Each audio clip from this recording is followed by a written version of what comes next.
안녕하세요. 경매취업센터입니다. 오늘 이 시간은 그동안 제가 유튜브를 하면서 질문들이 많이 들어오셨는데 오늘은 그 중에서 몇 가지를 골라서 답변을 좀 해드리려고 합니다. 첫 번째 질문인데요. 저는 외국인으로 일반 자격증을 취득했는데 취직이 가능합니까? 이렇게 물어보신 분이 계세요. 이거는 그 신임 교육을 시킨 기관이 저는 문제라고 보는데 취직이 안 되십니다. 외국인인데 우리나라 주민등록증을 가지고 있는 분은 상관이 없어요.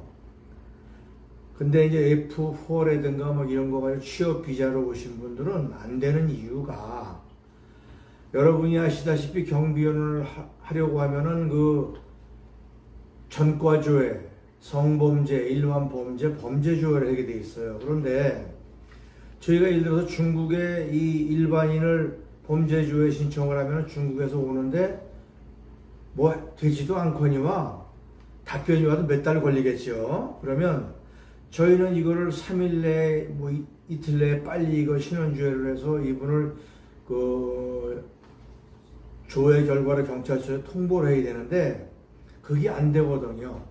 만약에 예를 들어서 현직 현행범이라면 뭐 조회가 빨리 되겠죠. 근데 경비실에 오는 분들이 현행범도 아니고 일반인인데 우리나라 주민등록을 가지고 있는 분들은 우리나라 경찰서에서 금방 가면은 뭐 10분이면 전과조회가 돼요. 그래서 이분은 성범죄가 있다 없다 아니면 폭력이라든가 전과가 있는 게 확인이 되는데, 이 F4로 취업비자로 오신 분들은 이게 안 돼요. 이게 안 돼서 취직이 안 되는 겁니다. 그런데 이걸 교육을 시키는 기관에서 이거를 가르쳐 드려야 되는데 이게 말을 안 해서요. 안 해가지고 제가 뭐 교육기관하고 한번 따지고 싸운 적도 한번 있는데, 그분들이 뭐 돈을 벌라는 건지 뭔지 모르겠지만 안 되는 걸 시키는 거예요, 이거를.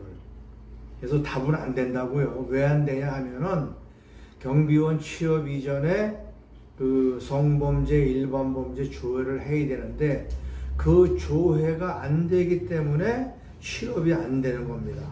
그래서 주민등록증, 또 많은 분들이 주민등록증하고 이 무슨 저 취업비자하고 혼돈을 하시는데 절대 취업비자는 안 됩니다. 주민등록증이 있으시면 대한민국이 귀화를 하신 거기 때문에 신원조회가 빨리 되거든요. 그래서 주민등록증이 없이 귀화를 안 하신 분은 취업이 안 된다고 보시고 교육을 아예 안 받으시는 게 좋습니다.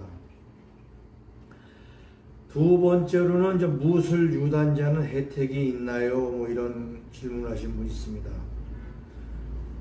기계경비, 제가 옛날에 기계경비에서 사장을 할 때 기계경비 그 경비원을 뽑을 때는 출동요원들을 유단자를 좀 우대한 적이 있고요.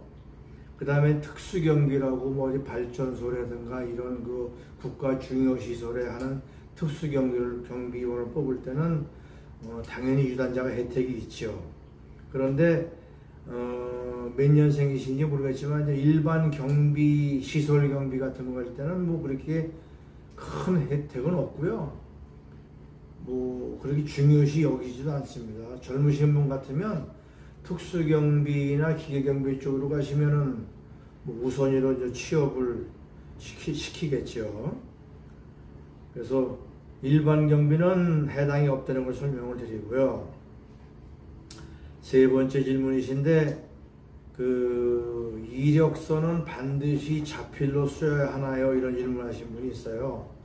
뭐 자필이 아니고 컴퓨터로 워드로 치는 것도 괜찮은데 꼭 이력 쓰실 때 중요하신 거는 자필이든 컴퓨터로 쓰든 상관없이 학력, 뭐 군 경력, 사회활동을 간단하게 쓰시고요. 학교도 초등학교, 중학교, 뭐 대학교, 대학원 다 쓰신 분이 있어요. 근데 그러시지 말고 최종학교 졸업한 것만 쓰시고, 군 경력도 뭐 예를 들어서 뭐 일반 육군 병장 만기 제대라든가 이렇게, 또 방위병 같은 경우는 뭐 단기 사병 이런 경우가 있잖아요.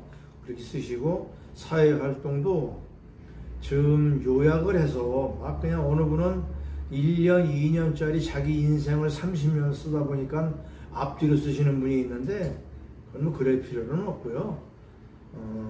그다음에 또 경비하고 쓸데없는 자격증을 막 쓰시는 분들이 있어요. 근데 그냥 두세 가지만 간단하게 쓰시면 그게 오히려 유리하다고 보고, 꼭 이력서에 그 사진은 칼라 사진으로 붙이시고, 사진이 부담스러우시면 칼라 사진을 붙여서 칼라로 복사해서 내시는 게 훨씬 유리합니다.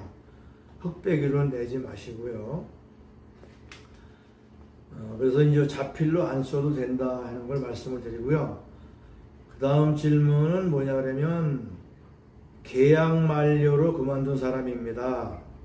3명 경비원 중 저만 잘렸네요. 부당해고가 아닌가요? 이렇게 하시는데, 이 내용상으로는 뭐 부당해고인지 아닌지는 알 수 없겠지만 부당해고가 아닌 것 같습니다. 일단 첫 번째, 계약 만료로 그만둔 사람이라고 써 있거든요.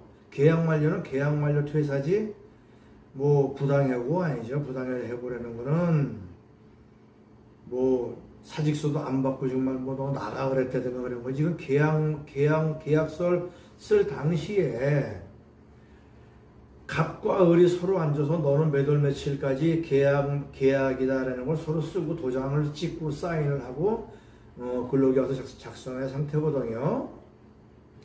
그럼 3명 중에서 이제 혼자만 그만뒀다는 거는 무슨 다른 쪽에서 볼 때 무슨 사연이 있겠죠. 근데 이거를 부당해고라는 건 안 되고요.